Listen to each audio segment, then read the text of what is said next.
Hello everyone, I welcome you all. आज की class में हम बात करेंगे फ्यूचर टेंस के बारे में। फ्यूचर टेंस में मैं आपको बताऊंगा टाइप्स ऑफ फ्यूचर टेंस और साथ ही साथ जो भी इसके अंदर फ्यूचर टेंस में जितने भी आते हैं हमारे एग्जाम रिलेटेड उनकी हम बात करेंगे। तो आइए शुरू करते हैं फ्यूचर टेंस। फ्यूचर टेंस क्या होता है? आपने कहा जो भी बातें अभी तक हुई नहीं है, फ्यूचर में जो भी होने वाली है वो फ्यूचर टेंस के अंदर आती है।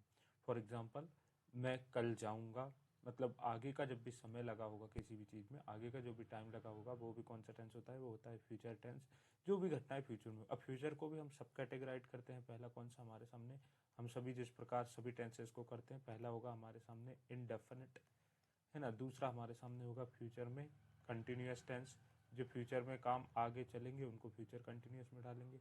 अगला जो होगा वो होगा हमारे सामने फ्यूचर का परफेक्ट टेंस, और इसके बाद जो लास्ट में होगा वो होगा फ्यूचर परफेक्ट कंटिन्यूअस।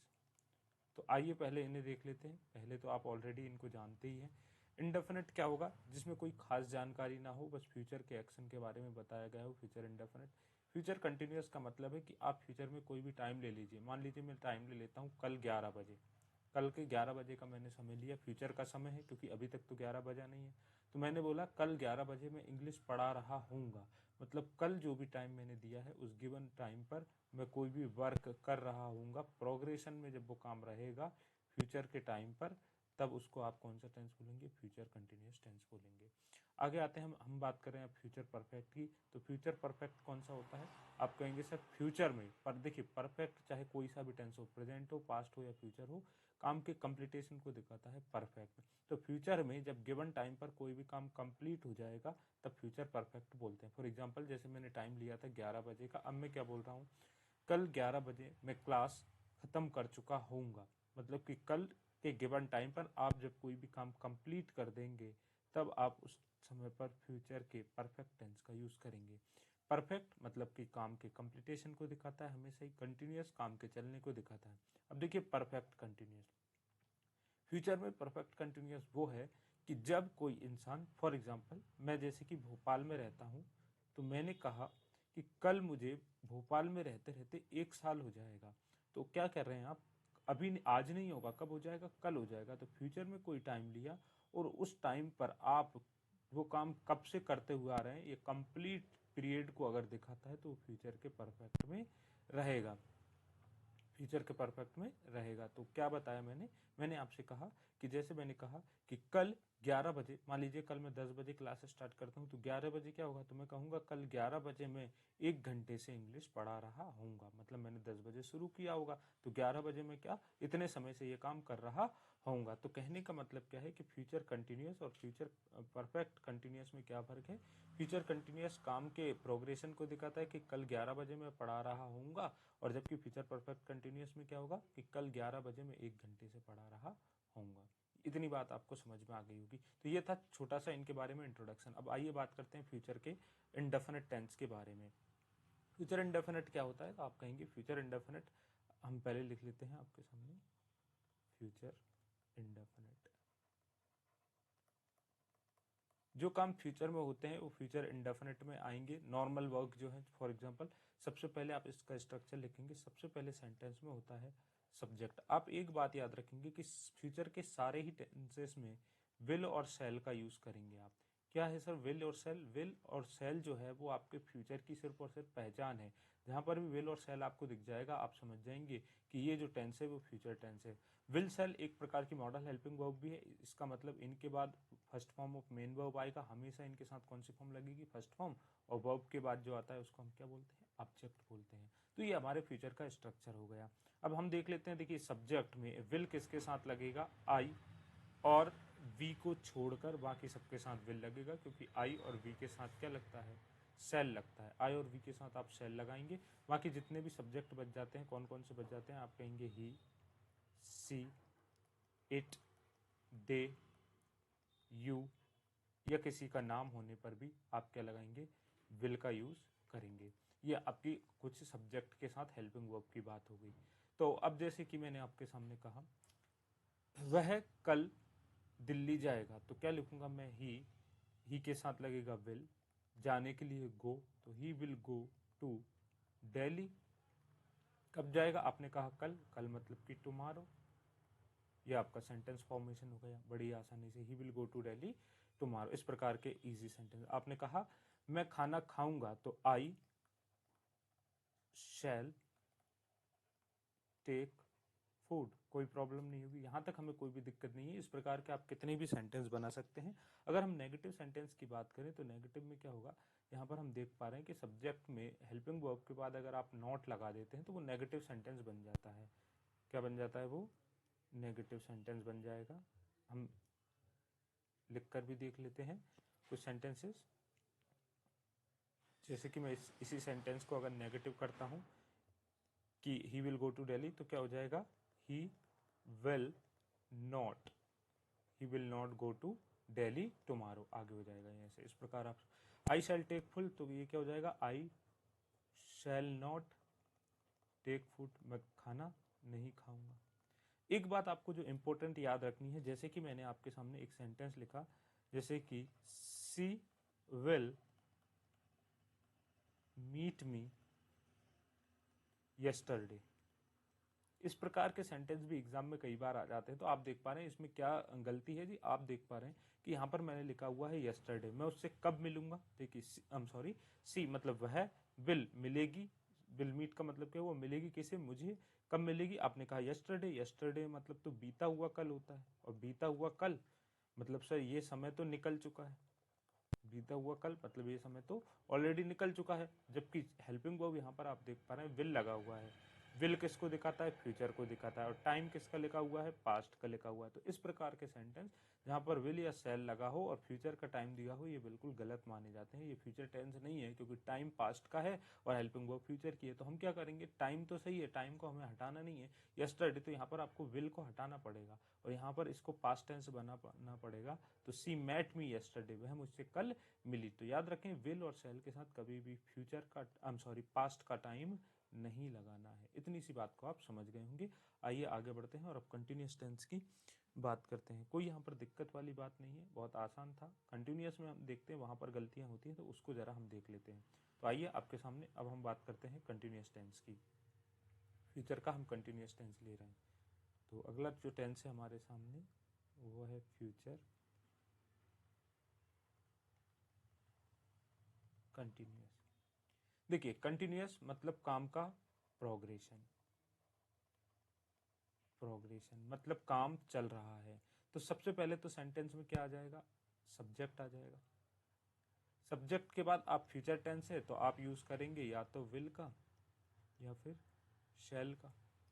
उसके बाद आपको पता है कि विल और शैल के बाद वर्ब की कौन सी फॉर्म बताई थी मैंने? फर्स्ट फॉर्म बताई है। यहाँ पर देखिए विल और शैल के बाद कौन सी फॉर्म? First form. लेकिन जितने भी कंटिन्यूअस टेंस होते हैं आपके सामने, जितने भी कंटिन्यूअस टेंस होते हैं उनमें वर्ब की कौन सी फॉर्म लगती है? आईएनजी फॉर्म, जिसको आप fourth form of main verb भी बोलते हैं। आईएनजी फॉर्म क्यों लगती है? आईएनजी फॉर्म ही काम के प्रोग्रेशन मतलब कि कंटिन्यूटी को दिखाती है। इससे हमें पता चल जाता है कि कोई भी काम रनिंग में है, रनिंग कंडीशन में है, तब वर्ब की कौन सी फॉर्म लगती है? ING form. लेकिन विल सेल के बाद तो वर्ब की कौन सी फॉर्म आती है? फर्स्ट फॉर्म आती है। तो इसी बात को ध्यान में रखते हुए आप विल और सेल के बाद हमेशा कंटिन्यूअस टेंस में यूज करेंगे बी। किसका यूज करेंगे? बी, जो कि मेन वर्ब की फर्स्ट फॉर्म है। अब आप बी के बाद, जब वर्ब के बाद वर्ब आती है तब आप उसकी आईएनजी फॉर्म का यूज कर सकते हैं। मेन वर्ब की कौन सी फॉर्म? ING form. क्या रीजन हुआ आपका कि विल और सेल के बाद हमेशा मेन वर्ब की फर्स्ट फॉर्म आती है, इसलिए आपने बी का यूज किया। और जब आप वर्ब के बाद वर्ब का यूज करते हैं तो उसकी आईएनजी फॉर्म आ सकती है, तो यहाँ पर आपने आईएनजी लगा दिया। इससे क्या हुआ सेटिस्फेक्शन कि आपका कंटिन्यूअस टेंस था। ये देखिए आप कंटिन्यूअस टेंस था तो वर्ब की आईएनजी फॉर्म भी आ गई, और विल और सेल के बाद फर्स्ट फॉर्म आती है तो आपने बी लगा दिया, जो कि वर्ब की कौन सी फॉर्म है? फर्स्ट फॉर्म है। आईएनजी आपने लगाया, उसके बाद आप किसका यूज करेंगे? ऑब्जेक्ट का यूज करेंगे। तो इंपॉर्टेंट और ध्यान रखने वाली बात क्या है? ध्यान रखने वाली बात यह है सर कि फ्यूचर के कंटिन्यूअस टेंस में हमेशा आप विल और सेल प्लस बी का यूज करेंगे। सिंपली आपको विल सेल के बाद आईएनजी फॉर्म का यूज नहीं कर देना है, जो कि एग्जाम में आता है, जो कि गलत माना जाएगा। तो आइए अब कुछ अगर सेंटेंसेस की आपके सामने बात करें कंटिन्यूअस टेंस में, तो जैसे कि सीता गाना गा रही होगी। मैंने कोई भी टाइम सोचा, फ्यूचर का बताया कि सीता फ्यूचर में क्या कर रही होगी? गाना गा रही होगी। तो मैं क्या लिखूंगा? सीता। सीता के साथ क्या लगेगा? विल। विल के साथ मैं बी लगाऊंगा। Sita will be singing. Sita गा रही होगी। गाना लिखना है तो आ सॉन्ग आगे लिख सकते हैं। तो Sita will be singing, Sita गा रही होगी, तुम पढ़ रहे होंगे, तो आप क्या बोलेंगे, यू विल बी। इंपॉर्टेंट बात यही है याद रखने के लिए, you will be reading, you will be reading. मैं पढ़ा रहा होऊंगा, आई शैल बी। अभी मैं आपको बहुत इजी सेंटेंसेस सिखा रहा हूं, कहने का मतलब ये है कि आप इस बी को छोड़े ना, आप इस बी को भूले ना, इस बात को आप हमेशा याद रखेंगे। अब देखिए एक और इम्पॉर्टेंट चीज, अब अगर मैं इन सेंटेंसेस को नेगेटिव बनाना चाहता हूं, नेगेटिव सेंटेंसेस की अगर हम बात करें तो आप में से बहुत से लोग ये गलती कर देंगे। क्या गलती कर देंगे, मैं जरा यहां पर देखिए आपको, Sita will be not singing, ये आपके हिसाब से क्या बन गया, नेगेटिव बन गया। लेकिन आपको पता होना चाहिए कि ये जो सेंटेंस है वो बिल्कुल गलत है। क्यों गलत है, नॉट की पोजीशन आपको बिल्कुल ध्यान रखनी है। यही बात एग्जाम में भी कई बार पूछी जाती है कि नॉट जो है आपका कभी भी इसके बाद नहीं आता, बी के बाद नहीं है, क्योंकि यहाँ पर रियल हेल्पिंग वर्ब जो है वो विल है, और नॉट जो है आपका सिर्फ और सिर्फ हेल्पिंग वर्ब के जस्ट बाद आता है। तो हम क्या देख पा रहे हैं कि यहाँ पर जो हमने देखा है, नॉट की हमने जो पोजीशन रखी है वो यहाँ पर होनी चाहिए थी, विल और बी के बीच में यहाँ पर नॉट की पोजीशन होनी चाहिए थी। तो ये वाली गलती आपको कभी करना नहीं है। तो आइए हम इस सेंटेंस को आप सही से लिखते हैं, सुधारते हैं। जैसे कि मैंने लिखा सीता, यहाँ पर will not be, Sita will not be, और यहाँ पर क्या हो जाएगा, सिंगिंग, यहाँ पर कोई दिक्कत नहीं है मुझे। You will be reading, negative क्या हो जाएगा, you will not be reading, not की पोजीशन को बस ध्यान रखेंगे। आई शैल बी टीचिंग, तो यहां पर क्या हो जाएगा, आई शैल नॉट बी टीचिंग। देखिए ये चीजें आपको नई लग सकती है क्योंकि फ्यूचर टेंस हम उतना ज्यादा पढ़ते नहीं है, कई बार आपने भी नहीं पढ़ा है, तो स्ट्रक्चर आपको, कई लोगों को ये लग जाता है कि यार ये सही फील नहीं हो रहा है मुझे, तो उस लोग क्या गलत कर देते हैं, जबकि स्ट्रक्चर यही होगा कि नोट जो है वो हमेशा बीच में आना चाहिए। इस बात का आप हमेशा याद रखेंगे। चलिए इतनी बात आपको समझ में आ गई होगी। इंट्रोगेटिव में हम क्या करते हैं, हेल्पिंग वर्ब को पहले ले आते हैं, तो सीता बिल भी सिंगिंग की जगह यहाँ पर अगर मैं इंट्रोगेटिव बनाऊं तो क्या हो जाएगा, bill Sita be singing, bill Sita be singing, ये हो जाएगा। देखिए बी वहीं पर है, क्योंकि बी जो है मैंने पहले भी बताया आपको हेल्पिंग वर्ब नहीं है, वो मेन वर्ब है, इसलिए वो हमेशा अपनी जगह पर ही रहेगी। देखिए आप विल आगे उठकर चला गया, क्योंकि इंट्रोगेटिव सेंटेंस में हम स्ट्रक्चर में क्या करते हैं, इंट्रोगेटिव में स्ट्रक्चर कुछ इस प्रकार करते हैं, सबसे पहले हेल्पिंग वर्ब को लिखते हैं, उसके बाद सब्जेक्ट को लिखते हैं, उसके बाद मेन वर्ब को लिखते हैं, और मेन वर्ब के बाद किसको लिखते हैं, हम ऑब्जेक्ट को लिखते हैं। कहने का मतलब यह है कि जब इंट्रोगेटिव हम बनाते हैं तो हेल्पिंग वर्ब सब्जेक्ट से पहले उठकर चली जाती है। तो आप ये गलती ना करें कि बी को भी उठाकर पहले पहुंचा दें, बी अपनी जगह ही रहेगा, बी से छेड़छाड़ नहीं करनी है, बी यहां पर रहेगा। तो आपने देखा will Sita be singing, will you be reading, क्या आप पढ़ रहे होंगे, सेल आई बी टीचिंग, यहाँ पर क्या हो जाएगा, सेल आगे आ जाएगा, सेल आई और बी अपनी जगह रहेगा, आई बी टीचिंग। इस प्रकार ये सेंटेंस हो जाएंगे। उम्मीद करता हूँ ये बात आपको समझ में आ गई होगी। अब आगे बढ़ते हैं हम, और अगर आप चाहें तो इंट्रोगेटिव भी इनके WH वर्ड वाले भी बना सकते हैं, लेकिन अभी ज़्यादा नहीं जाएंगे, कोई बात नहीं। अब आगे बढ़ते हैं और अब मैं परफेक्ट टेंस की तरफ आपको लेकर चलता हूँ। अब हम बात करेंगे फ्यूचर के परफेक्ट टेंस के बारे में। Future perfect, future perfect tense को आपको अच्छे से समझना होगा, क्योंकि यहाँ पर आप कई बार गलतियाँ कर देते हैं, समझने में भी आप इसमें गलतियाँ कर देते हैं, इसलिए हम बड़े अच्छे से इसको समझेंगे। तो आइए ज़रा शुरुआत करते हैं फ्यूचर परफेक्ट के बारे में। फ्यूचर परफेक्ट है क्या, कि फ्यूचर परफेक्ट सर वो टेंस है जब फ्यूचर में कोई भी टाइम, जो हम पहले भी समझ चुके हैं, कोई भी टाइम हम जब भी जो भी टाइम सोचेंगे उस टाइम पर जो हमारा काम है वो कंप्लीट हो चुका होगा। किसी ने आपको कुछ काम करने को दिया, आपने कहा हाँ मैं तो 4 बजे तक इसको कंप्लीट कर दूंगा, तो आप गिवन टाइम पर जब कोई भी काम आपका कंप्लीट हो जाएगा वो किस में आ जाता है, फ्यूचर परफेक्ट में आ जाता है। इतनी बात को आप समझ पा रहे होंगे।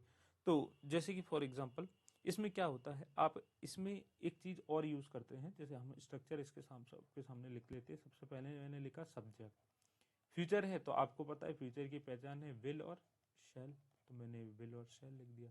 लेकिन अगर ये परफेक्ट टेंस है तो इसके बाद हैव लगेगा, हैव के बाद मेन वर्ब की कौन सी फॉर्म लगेगी, थर्ड फॉर्म, और थर्ड फॉर्म के बाद क्या आ जाएगा, ऑब्जेक्ट आ जाएगा।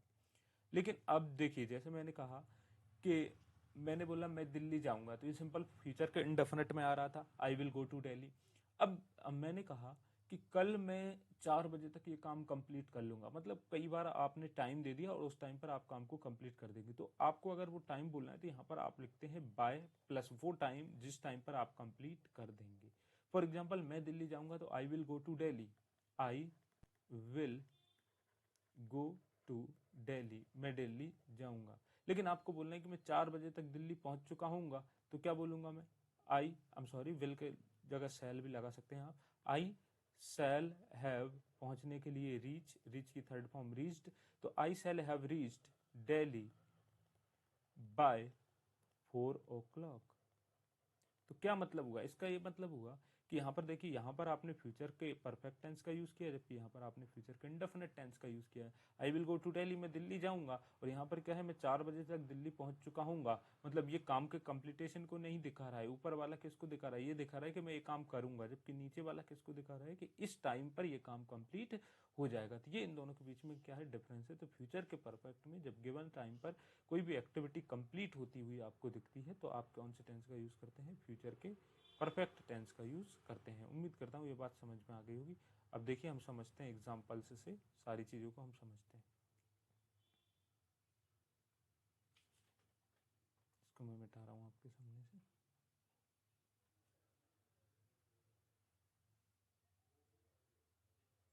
ठीक है, ये हमारा शेल है, शेल, और उसके बाद आपने हैव का यूज किया था। इस बात को याद रखेंगे, देखिए परफेक्ट टेंस है, बिल सेल के बाद हैव लगेगा, और हैव के बाद वर्ब की कौन सी फॉर्म लगेगी, थर्ड फॉर्म। बिल सेल यहाँ पर कांस्टेंट है क्योंकि ये फ्यूचर की पहचान है सिर्फ और सिर्फ। हैव परफेक्ट की पहचान है क्योंकि ये टेंस है फ्यूचर परफेक्ट, तो फ्यूचर के लिए विल सेल लगाया आपने, परफेक्ट के लिए हैव लगाया, और हैव के बाद मेन वर्ब की कौन सी फॉर्म लगती है, थर्ड फॉर्म लगती है। अब जैसे कि मैंने आपके सामने लिखा कि आप नेक्स्ट वीक तक ये किताब लिख चुके होंगे, मतलब ये काम नेक्स्ट वीक तक आप क्या खत्म कर चुके होंगे, तो क्या क्या बोलेंगे आप। जैसे मैंने कहा नेक्स्ट वीक तक मैं टेंस खत्म कर दूंगा, तो मैंने बोला आई के साथ क्या लगेगा, सेल, तो आई सेल कर चुका होऊंगा, कंप्लीट कर दूंगा, तो I shall have written, I shall have written this book, मैं ये किताब लिख चुका होऊंगा, बाय नेक्स्ट मंथ, मतलब कि अगले मंथ तक मैं ये किताब लिख चुका होऊंगा। ठीक है, समझ में आ रहा होगा अब आपको कि जब गिवन टाइम पर कोई काम कंप्लीट हो जाए तब ये ऐसे होता है। जैसे कि अब अगला मैंने आपके सामने लिखा कि Ram will have, Ram will have helped Shyam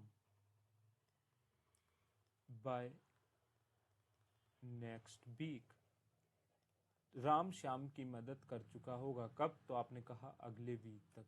ये जरूरी नहीं है, कंपलसरी नहीं है ये लिखना, ठीक है। अगर आपको सिर्फ इतना ही बोलना है कि राम श्याम की मदद कर चुका होगा, टाइम आपको शो नहीं करना, तब भी ये कोई दिक्कत नहीं है। लेकिन अगर आपको टाइम बताना है कि कब, तो आप ये बोलेंगे। अगला मैंने आपके सामने लिखा कि I shall have finished tense, मैं टेंस खत्म कर चुका हूँ, आपने कहा कब तक, 4 बजे तक, तो बाय 4 o'clock। ये बात आपको समझ में आ रही है, कोई प्रॉब्लम नहीं है।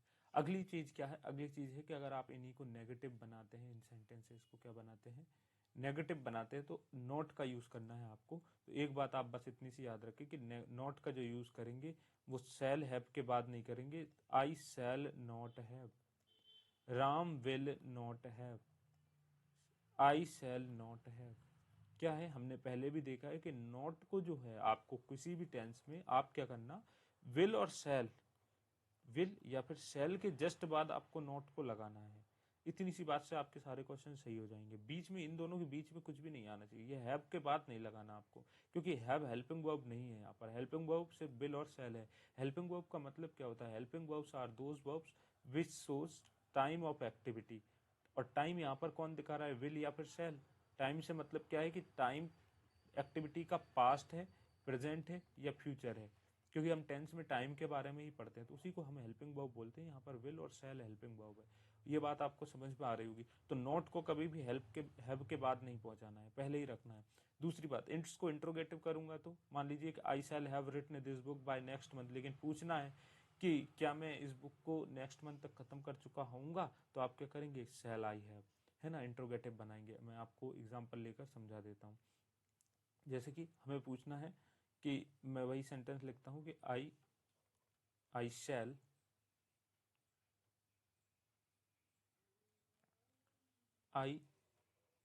शैल have written this book by next month। मैं अगले मंथ तक इस किताब को लिख चुका होऊंगा। तो अब मुझे इसका इंटरोगेटिव बनाते हैं। सबसे पहले मैं हेल्पिंग वर्ब को लाऊंगा, शैल पहले आ जाएगा, शैल के बाद क्या लग जाएगा, आई, शैल आई। अब देखिए हैव को अपनी जगह पर ही रखूंगा, तो शैल आई हैव, अब कोई दिक्कत नहीं है, written this book by next month. समझ में आ गया होगा।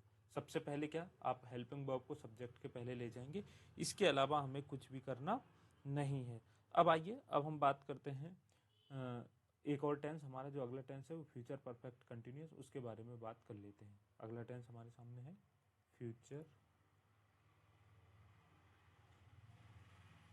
Perfect continuous. फ्यूचर तो आप समझते ही हैं, भविष्य में। परफेक्ट मतलब काम के कंप्लीटेशन को दिखाएगा, और कंटिन्यूअस किसको दिखाएगा, काम के प्रोग्रेशन को। मतलब यहाँ पर सर दो टेंस मिले हुए हैं, एक कौन सा, जो काम के कंप्लीटेशन को दिखाएगा, और एक काम को प्रोग्रेशन को दिखाएगा। अब आपके दिमाग में ये डाउट आ सकता है कि जब कोई काम कंप्लीट हो गया है, जब कोई काम कंप्लीट ही हो गया है, परफेक्ट लग गया उसमें, तो वो प्रोग्रेस में कैसे रह सकता है। तो यहाँ पर आप देखिए, यहाँ पर किस प्रकार की बात करते हैं। जैसे हमने देखा था कि मैं दिल्ली जा रहा होऊंगा, जब आप बोल रहे तब आप वो काम कर रहे होंगे, आप रास्ते में हैं। लेकिन मैंने कहा कि मैं कल 4 बजे 1 घंटे से दिल्ली जा रहा होऊंगा, मतलब कि जब आप 4 बज जाएंगे कल, तब आपको सफर करते करते कितना समय हो जाएगा, 1 घंटा हो जाएगा। तो आपने क्या कहा, मैं कल 4 बजे 1 घंटे से दिल्ली जा रहा होऊंगा। इसका मतलब कि आपकी मान लीजिए दिल्ली जाने का सफर जो है वो 5 घंटे का है, 5 आवर्स का है, और आप 4 बजे तक 1 घंटे का काम कंप्लीट कर चुके होंगे, और अगले 4 घंटे और आपको सफर करना है। इसका मतलब क्या है कि कुछ काम ऐसे होते हैं जब आप उन काम को करते हैं तो काम का कुछ पार्ट तो कंप्लीट होते चला जाता है, जो पीछे निकल गया है वो कंप्लीट में है, और जो अभी आगे करना है वो आपको किस में रखना पड़ेगा, प्रोग्रेशन में रखना पड़ेगा, काम को करते रहना पड़ेगा। फॉर एग्जाम्पल, मैं 1 घंटे से किताब पढ़ रहा हूँगा, मतलब आपकी जो किताब है आपको उसमें टाइम 1 घंटे से भी ज्यादा लग रहा है, लेकिन 1 घंटे से आप पढ़ रहे होंगे उसको, मतलब कि काम का आपने 1 घंटे वाला पोर्शन क्या है, खत्म कर दिया। तो इस प्रकार के जो टेंसेस हैं वो फ्यूचर परफेक्ट कंटिन्यूअस टेंस में आते हैं। फ्यूचर परफेक्ट कंटिन्यूअस टेंस में आते हैं, तो अब हम देख लेते हैं कि हमारा स्ट्रक्चर क्या होगा। तो स्ट्रक्चर हमें पता ही है। आप सबसे पहले सेंटेंस में क्या आ जाएगा जी, सब्जेक्ट आ जाएगा। सब्जेक्ट के बाद हम फ्यूचर टेंस है तो यूज करेंगे विल या फिर शैल का। ये हमने विल और शैल का यूज कर लिया। प्लस अब देखिए परफेक्ट टेंस, जैसे कि नाम से ही, नाम में ये फ्यूचर के बाद, जैसे फ्यूचर को देखते हुए हमने लगाया विल और शैल, तो परफेक्ट को देखते हुए मैं क्या लगा दूंगा, आपने कहा अभी हमने थोड़ी देर पहले पढ़ा है, परफेक्ट को देखते मैंने हैव लगा दिया। अब देखिए हैव के बाद वर्ब की कौन सी फॉर्म आती है, आपने कहा जी हैव के बाद आती है वर्ब की थर्ड फॉर्म, लेकिन ये टेंस कंटिन्यूअस है तो वर्ब की कौन सी फॉर्म आनी चाहिए, आईएनजी फॉर्म। तो मैंने यहाँ पर लिख दिया आईएनजी फॉर्म। लेकिन डायरेक्ट हैव के बाद आईएनजी फॉर्म नहीं आ सकती, क्योंकि हैव के बाद मेन वर्ब की थर्ड फॉर्म आती है, और आईएनजी फॉर्म हमें लगा नहीं है क्योंकि कंटिन्यूअस टेंस है। तो इन दोनों को सेटिस्फाई करने के लिए अब हम बी की जगह पर कर देंगे यहाँ पर बीन। तो बिल शैल हैव, और हैव के बाद आपने लगाया बीन। बीन भी एक मेन वर्ब है, बी एक मेन वर्ब है जिसकी थर्ड फॉर्म बीन है। इसका कोई इंडिपेंडेंट मतलब नहीं होता, इसलिए सेंटेंस के मतलब को चेंज नहीं करेगी, मीनिंग को चेंज नहीं करेगी। तो हैव के बाद आपने बीन का यूज कर दिया, जो कि मेन वर्ब की थर्ड फॉर्म भी हो जाएगी, और मेन वर्ब जो हम यूज करने वाले हैं उसकी हमने आईएनजी फॉर्म यूज कर दी, ताकि हमारी कंटिन्यूअस की कंडीशन सेटिस्फाई हो जाए। इसके बाद आप किसका यूज करेंगे, आप लिखेंगे ऑब्जेक्ट का यूज करेंगे। आईएनजी फॉर्म के बाद आप किसका यूज कर देंगे, ऑब्जेक्ट का यूज कर देंगे। और यहाँ पर आप लगा सकते हैं वो टाइम, जैसे कि आप बाय प्लस टाइम, जैसा हमने उसमें देखा था, तो यहाँ पर भी हम वो लगा सकते हैं। ये वाला पूरा स्ट्रक्चर हो जाएगा हमारे सामने। आइए इसको अगले पेज पर लिखते हैं और आगे सेंटेंसेस बनाने की कोशिश करते हैं। तो हमारे सामने कुछ स्ट्रक्चर इस प्रकार हो जाएगा। सबसे पहले सेंटेंस में आता है सब्जेक्ट, सब्जेक्ट के बाद आपने यूज किया या तो विल या फिर शैल का, विल शैल के बाद आपने यूज किया हैव का, और हैव के बाद आप बीन लगाएंगे, बीन के बाद वर्ब की आईएनजी फॉर्म, क्योंकि वर्ब के बाद वर्ब आती है तो आईएनजी फॉर्म लगती है। उसके बाद आप लिखेंगे ऑब्जेक्ट, और ऑब्जेक्ट के बाद क्या लिख देंगे आप, बाय प्लस वो टाइम, जिस टाइम से आप उस काम को कर रहे होंगे या जिस टाइम पर आप कर रहे होंगे। अगर इसके नेगेटिव की बात करें तो मैक्सिमम लोग कंफ्यूज होते हैं, इसलिए सब्जेक्ट प्लस, क्योंकि सर पहले तो आपने इन दोनों के बीच में लगा दिया था, अब लोग क्या कर लेते हैं, एक सोच लेते हैं एक हेल्पिंग वर्ब, दो तीन, या ये पूरी हेल्पिंग वर्ब है। नहीं जी, हेल्पिंग वर्ब सिर्फ और सिर्फ विल और सेल है। तो मैं यहाँ पर लिखूंगा सब्जेक्ट विल या फिर सेल। अगर नेगेटिव बनाना है तो नोट यहीं पर चिपकाना पड़ेगा, ये नोट, उसके बाद आएगा हैव बीन। मैंने आपसे क्या कहा, नोट की पोजीशन हमेशा विल और सेल के जस्ट बाद रखिए। हैव बीन आ गया, वर्ब की आईएनजी फॉर्म, और आगे स्ट्रक्चर को कॉपी कर देंगे। ठीक है, अगर इंट्रोगेटिव की बात करें तो विल और सेल सबसे पहले आ जाएगा सेंटेंस में। ये रहा विल और सेल, विल सेल के बाद यहाँ पर सबसे पहले आएगा फिर सब्जेक्ट। अब कोई प्रॉब्लम नहीं है। बाकी चीज़ों कहने का मतलब क्या है कि इन सब चीज़ों को बाद में ही रखना है। अगर यहाँ पर नॉट भी होगा तो नॉट भी सब्जेक्ट के बाद में रहेगा, सिर्फ विल और सेल आगे जाएगा। यहाँ पर क्या हो जाएगा, ये हैव बीन, मैं पहले वाले स्ट्रक्चर को नेगेटिव कर रहा हूँ, have been plus ING form of verb, object plus time, exact copy कर देंगे। ठीक है, तो अब एक दो एग्जांपल आपके सामने दे देता हूँ मैंने। जैसे कि क्या कहा, देखिए इसमें क्या है, ये जो आपने बाय प्लस टाइम लिखा है, मैं आपको थोड़ा सा समझा दूं। आपने बाकी टेंसेस में सिंस या फॉर का यूज किया है, हमने सिंस या फॉर का यूज किया है, तो सिंस या फॉर का यूज यहाँ पर भी होगा। तो ये सर बाय टाइम कैसे चला जाएगा, अब इसके एक्चुअल स्ट्रक्चर को देखिए। जो हमने बाय टाइम यहाँ पर लिख दिया है, इसको हम पहले यूज कर लेंगे। कैसे, जैसे मैंने आपके सामने लिखा कि by the end of this month, by the, ये बिल्कुल भी डिफिकल्ट नहीं है, आप बस समझे, bye the end of this month. इसका मतलब क्या हो गया, इसका मतलब ये हो गया कि इस महीने के आखिरी तक। इसको रटने की बिल्कुल भी जरूरत नहीं है। By the end of this month, आप by the end of this day लगा सकते हैं, by the end of this year लगा सकते हैं। मतलब कि बाय द एंड का मतलब होता है, मंथ लिखा है तो इस मंथ के आखिरी तक, ईयर लिखा है तो इस मंथ के ईयर तक। अब क्या करेंगे, जैसे कि by the end of this month they will have been, मैंने लिखा दे के साथ विल लगेगा, विल के साथ मैंने हैव के बाद वर्ब की थर्ड फॉर्म तो बीन का यूज किया, और बीन के बाद आईएनजी फॉर्म तो स्टडी, और स्टडी में आईएनजी लगा दिया, स्टडिंग।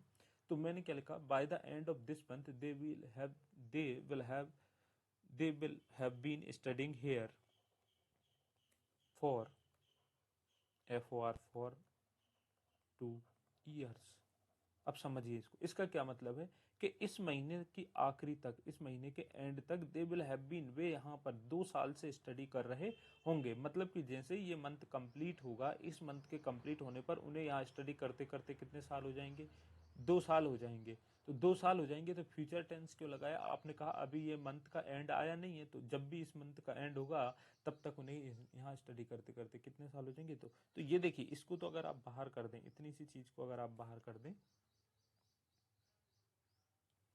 यहाँ पर आप देख पा रहे हैं, इतनी सी चीज को अगर बाहर करते तो bye the end of this month, ये तो अलग ही चीज हो गई। ठीक है, यहाँ पर कोई दिक्कत नहीं हमें। ये हमारा रहा सब्जेक्ट, हेल्पिंग वर्ब, इसके बाद हैव के बाद बीन के बाद ING form of main verb, और यहाँ पर सिंस फॉर वाला ये फॉर, सिंस या फॉर में ऑलरेडी टेंसेस में आपको सिखा चुका हूँ, प्रेजेंट और पास्ट टेंस में इसके बारे में डिटेल में बता चुका हूँ। तो हम जब पीरियड ऑफ टाइम की बात करते हैं तो फॉर का यूज करते हैं, एंड हम जब पॉइंट ऑफ टाइम की बात करते हैं तो हम सिंस का यूज करते हैं। तो ये वाली बात में आपको कोई दिक्कत नहीं होनी चाहिए। आइए कुछ और एग्जांपल आपके सामने, अगला हमारे सामने है, जैसे कि मैंने आपके सामने लिखा कि बाय द एंड ऑफ अगस्त, मैं कोई मंथ का नाम ले लेता हूँ। जैसे मैंने बोला बाय द एंड ऑफ अगस्त, इसका क्या मतलब हुआ, अगस्त के एंड तक। अगस्त अभी आया नहीं है, इतनी बात आप याद रखें क्योंकि ये फ्यूचर टेंस में। By the end of August they will have been working for this company for 10 years।